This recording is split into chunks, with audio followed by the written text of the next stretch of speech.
Hari ini aku memikirkan sesuatu yang sering kulakukan tanpa sadar, membuka TikTok. Jari-jariku bergerak otomatis, seolah-olah aplikasi itu punya magnet yang menarikku. Satu video lewat, lalu satu lagi, tiba-tiba waktu hilang begitu saja. Aku bertanya pada diriku sendiri, kenapa kita begitu terlena? Apa yang sebenarnya kita cari di sana? TikTok itu seperti sungai yang tak pernah kering. Arusnya terus mengalir membawa potongan-potongan kecil dari dunia ini. Tawa, tarian, informasi, kemarahan, kecantikan, keanehan. Semua ada di sana dalam bentuk yang paling cepat dan paling mudah dicerna. Kita tinggal duduk, melihat, dan membiarkan dunia lewat di depan mata kita. Tapi di balik kenyamanan itu, ada sesuatu yang membuatku resah. Apa yang kita korbankan untuk semua ini? Aku sadar bahwa TikTok menawarkan pelarian. Dari apa? Dari kebosanan, dari kesepian, dari kenyataan yang kadang terlalu sulit untuk dihadapi. Dalam hidup yang penuh tekanan, TikTok adalah ruang kecil di mana kita bisa tertawa tanpa berpikir, melihat tanpa merasa harus memahami. Tapi pelarian itu punya harga. Waktu kita, perhatian kita, dan mungkin diri kita sendiri.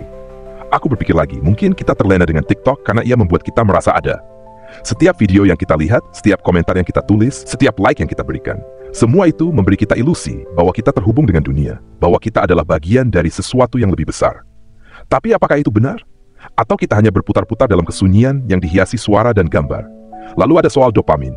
TikTok tahu cara memanjakan otak kita. Satu video lucu membuat kita tertawa. Video berikutnya membuat kita kagum. Video lain membuat kita marah. Perasaan-perasaan itu datang dan pergi begitu cepat, seperti percikan api. Tapi apa yang tersisa setelah itu? Bukankah kita sering merasa kosong setelah berjam-jam scrolling? Seolah-olah kita makan banyak, tapi tidak pernah kenyang.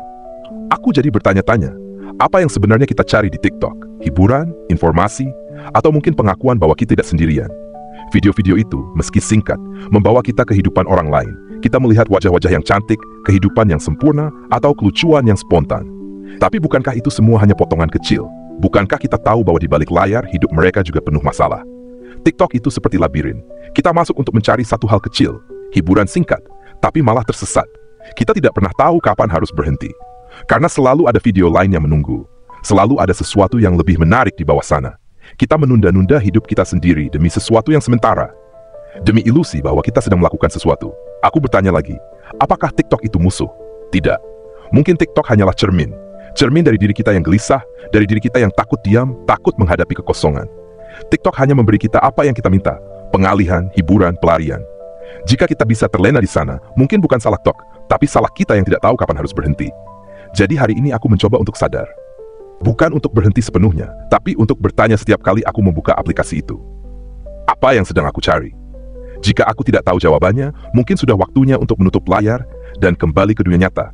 Dunia yang tidak bergerak secepat video 15 detik, tapi jauh lebih nyata, lebih utuh, dan lebih berharga.